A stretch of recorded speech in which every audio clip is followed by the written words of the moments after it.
السلام علیکم ورحمۃ اللہ وبرکاتہ۔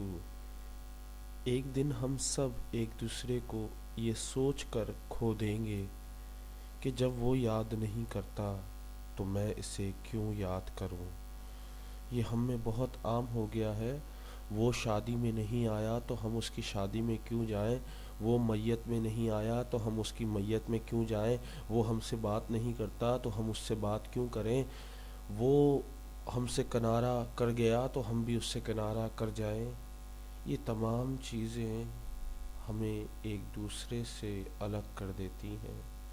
ہم اسے نہیں پہچانتے کہ یہ ہماری انا ہے جو ہمیں روکتی ہے اچھے کاموں سے۔ شیطان اس کا فائدہ اٹھاتا ہے کہ اگر سامنے والے کو کوئی چیز بری لگی ہے، وہ بات کرنا چھوڑ گیا ہے، تو شیطان تمہارے دماغ میں وسوسہ ڈالتا ہے، ابے وہ اس کو بہت زیادہ وہ چوڑا ہو گیا، چل ہٹا بے، اس سے کون بات کرے، ایسے شخص سے کون بات کرے جو کسی سے بات نہیں کرتا۔ ہماری یہ بہت زیادہ عام عادت ہو گئی ہے، اور اس وجہ سے ہم اتنے الگ تلگ ہو گئے ہیں دنیا سے۔ ایسا لگتا ہے ہم نے کنارہ کر لیا ہے، بس ہم اور ہماری تنہائی، نہ بندہ نہ بندے کی ذات۔ ہم بس خود میں جینا چاہتے ہیں، خود ہی اپنی تعریف کرنا چاہتے ہیں، پیسے کی لالچ میں اتنے مصروف ہو گئے ہیں کہ ہمیں اپنے لیے ٹائم نہیں ہوتا، ہم خود کے لیے ٹائم نکال نہیں پاتے،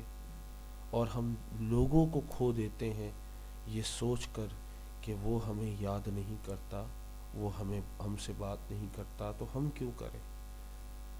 اس طرح آپ اکیلے ہو جاؤ گے اور وہ بھی اکیلا ہو جائے گا۔ کوشش کریں اپنے رشتے کو مضبوط بنائیں، اور 3 دن سے زیادہ ناراض کسی سے نہ ہو۔ السلام علیکم۔